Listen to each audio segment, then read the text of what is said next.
along with Nicole Auerbach, did a really good story. It kind of informed even those of us that think we're informed in the Big 12.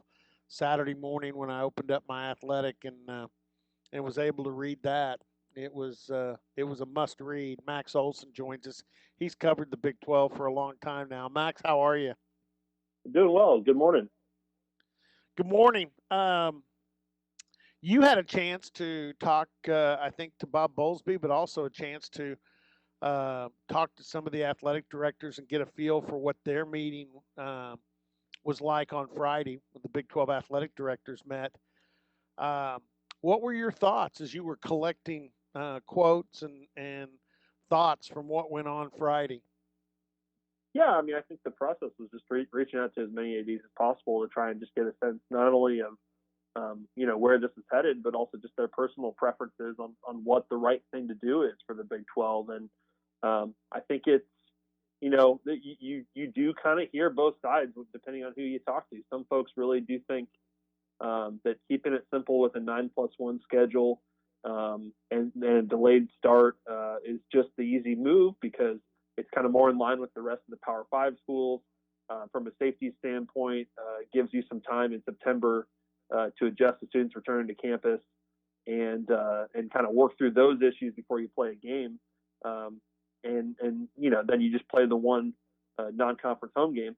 But then you talk to other folks, and I think the key word you hear a lot is flexibility. And I think that's the thing I'm really curious to hear about tonight when they come out with a plan. I wouldn't be surprised if the way they phrase it is that teams would play a minimum of 9+1 with the freedom to schedule up to 12 games if they want to. And if that's the case, it'd be fascinating. It'd be different than what everybody else is doing at the Power Five level.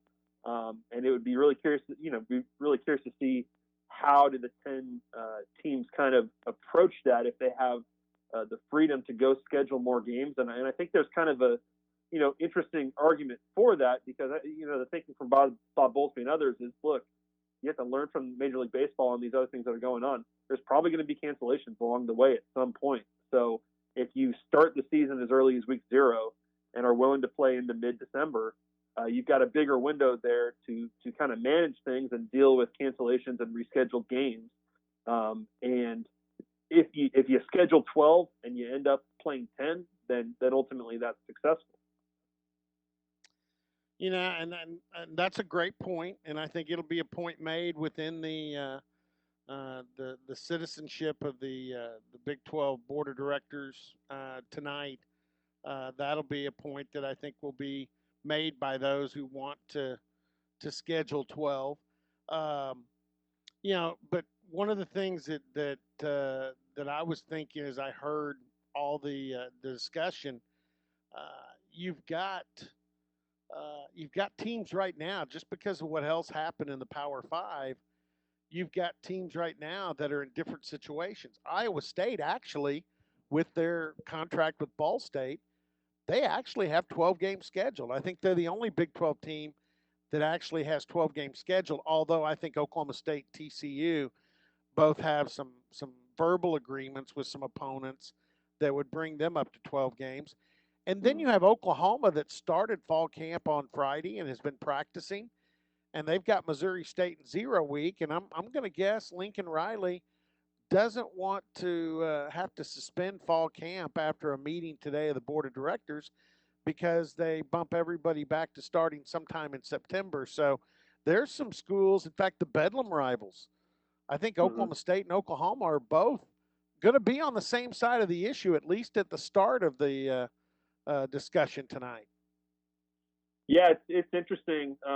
Certainly, if you give people that freedom, I think they're like to me, it's fascinating because you would think, from a leadership standpoint, is that a good look to tell everybody, hey, do whatever you want? But I think these are obviously just unprecedented times here, and there's going to be, some athletic departments where you got to factor in the reduced capacity at all these games too, and they just look at it as, look, we got to put as many home games as we can on the schedule to try and sort of stop the bleeding here a little bit this fall, if we can make this work. So it's kind of a fascinating problem, and I think there's obviously kind of a strategy component to that too, where if you're Oklahoma Do you just play Missouri State and then kind of take a few weeks off before conference play, sort of get this easy exhibition in, and then take it easy?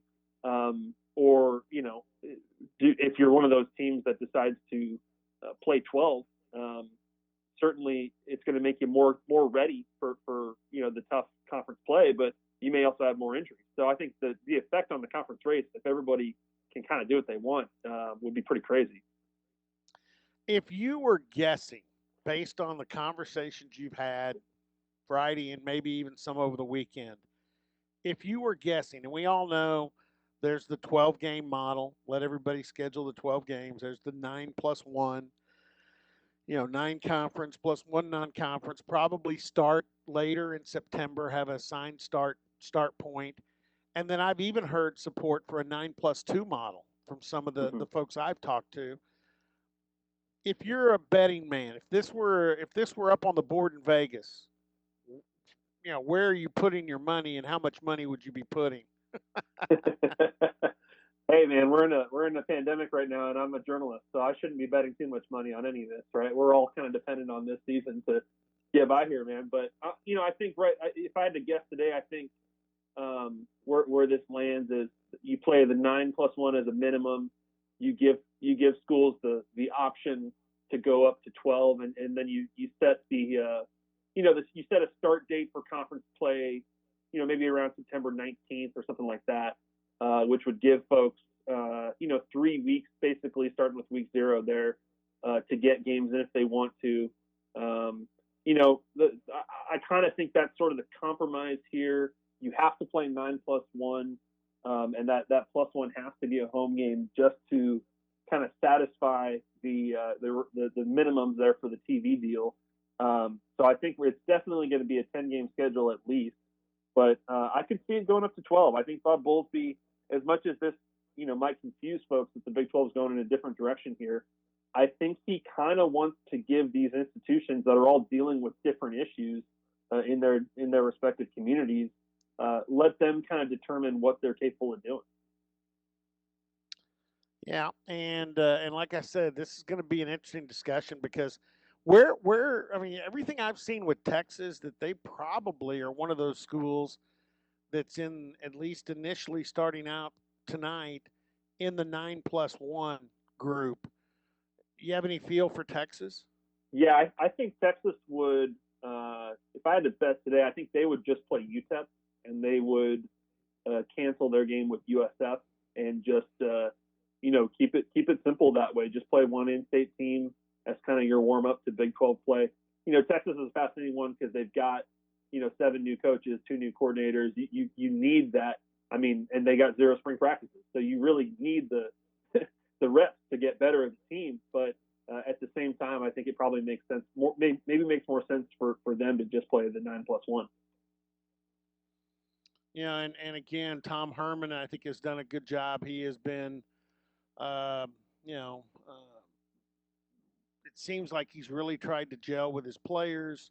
It seems like he has really supported his players on some of their demands there on the Austin campus, as far as the social injustice and the changes that the Texas players wanted. We all saw that the field there goes from Joe Jamail Field at Darrell K. Royal to Campbell Williams. I guess it's going to be Campbell Williams Field. Um, I would think Campbell would come first, but hey, sure, it's alphabetical. That's the only reason I threw it out there. Um, and we've seen what happened in Stillwater with Chuba Hubbard, and even though it's been behind the scenes and Mike Gundy hasn't met with the media, I know that he has answered the demands of his players to spend more time, and he's had meetings, multiple meetings with all of the players individually. Um, so as we look at that, I throw this out there now because this is the other wrench that college football got this weekend, was the letter from the Pac-12 players that went to the Players Tribune, and everybody's wondering, is this something that's going to spread amongst players within all the conferences? And the Athletic, I know, has done a lot of coverage since that letter or that release broke out on what's going on with that. Your thoughts on Big 12 players in there because they've already used their voice this summer at Yeah. several schools. Yeah, you're right. It's fascinating to see this try. Some players try to do this at a conference wide level because I think it's hard enough to just organize your team around these deals. So I'm curious to see, when it came out yesterday through the Players Tribune, they claimed hundreds of Pac-12 players were in on this. Does that mean hundreds of players are truly willing to opt out? I mean, I guess we'll see. I don't know. It's hard to. It's a little bit hard for me. I'm not trying to be skeptical of this thing, but it's a little hard for me to see all of them kind of going in that direction. So I'm fascinated to see how it plays out. And honestly, I think there are lessons to be learned from what happened at Texas and Oklahoma State for these players, because I think we're all watching as this stuff plays out. You have to remember these guys are still 18 to 22-year-olds who are asking for things that players that came before them never thought to ask for. And so I know a lot of people kind of get hung up on, well, what are they asking for? Are they asking for too much? Are they being reasonable? All this kind of stuff. But you have to understand that this is all brand new territory here. And I think there's some merit to, hey, ask for too much and settle on real change there. I think that's what the Texas players were able to do, where you asked for a lot of things. I think people were offended that they asked to change the eyes of Texas, and you weren't going to change that, but you were able to change most other things. So I think in a lot of ways the Texas deal was successful. I think with Oklahoma State, you didn't see players go out and post on social media, here's the things we're demanding. It was more, demanding change. And I think it was probably hard for some folks to understand what exactly are they asking for, and maybe it still is to some degree, because this is just a difficult thing to do, to get everybody on the same page and put out one message together and negotiate these things and get real progress. And so it's a fascinating process for these players to be, kind of embrace the spotlight they have and try to do these things. But it is also really difficult. The power disparity, between athletic department and coach versus players is huge. And so some of the stuff at Washington State yesterday certainly you sort of perks your ears up that, are they really going to kick players off their team for getting involved in this stuff? I'm really curious to see how it plays out. Like you said, we've already seen a good amount of this in the Big 12, and I'm sure there are Big 12 players who look at this and say, look, the concern about their health and safety this fall is a very legitimate one, and these guys do have to stand up for themselves in these situations. And I'm sure when these players see this going on in the Pac-12, it probably gets them talking a little bit about what do we need to be doing. Yeah, and here's something else. I mean, as somebody who's covered the college athletics for a long, long time, and been involved with it as a father, and I always like to ask others who've covered it what their thoughts are. I'll be the first one to tell. Is there fat? Is there fat in college athletics? Absolutely. Now, I mean, when you go down to the Division II level and places like that, I don't think there's much fat. Having had a Right. son that's been a head coach at a junior college, I can tell you there's no fat in junior college. I mean, it's in some Yeah. cases it's not much different than a high school program, and you gotta raise money for every little thing you do. But I understand it, especially at the Big 12 level. Is there some fat? Yeah. Are coaches making a lot of money? Sure, they are. Could that change? Yeah, it could change. But at the same time, I also know how much football is paying the bills for the other programs within the athletic department. And I also know that if you ask most students on a campus like Texas or like Oklahoma or like West Virginia or Texas Tech, said, hey, you could, instead of working two jobs and taking out some student loans, how about being a student athlete where you get a scholarship and you get a nice apartment and get your meals and you get a bunch of great gear from Nike or Under Armour or whoever, and good coaching, and when you go to the gym, somebody's there to lead you through your workout and make sure you get in shape. Uh, how about that? I think most students would trade places, but at the same time, you've got student athletes out there that are saying, well, hey, we want part of the revenue, we want this, we want that. You know, if this thing changes and if the demands keep growing, you know what? You may not have college athletics. I think the thing that I think players, eyes have been opened up this year, though, and I think the pandemic is a big part of that. That I think we all know that um, you know, football players are back on campus right now to try and make a season possible because at a Sure. lot of these universities, I don't know what the percentage is for Oklahoma State, but at a lot of these universities, football is going to drive like 70% of your athletic department's revenue in a year. And so I think it's been made very clear That's to these guys. exactly, yeah. And Max, It, it's 70%. It's 70% in Stillwater. Football right. pays for So 70% of the rest of the freight. so these players have become increasingly aware this year that they need to be on campus and playing a season to drive that revenue to keep the whole thing afloat because all these athletic departments are sort of shoddily built on this idea that it's all because that football pays the bills for everybody. And so I can understand why these players go through this and recognize that there is risk to being on campus and risk to doing workouts every day and stuff, and are saying to themselves, well, we're here to drive all of this revenue. At what point are we going to start to see a cut of that? And the NIL stuff will help them next year to some degree for sure. But I can understand why these players look at this now and are a little bit more aware of what is our role in all of this. We're here to make money for the athletic department and for the university. And there's a lot of good in that. And it does a lot of good for the players too.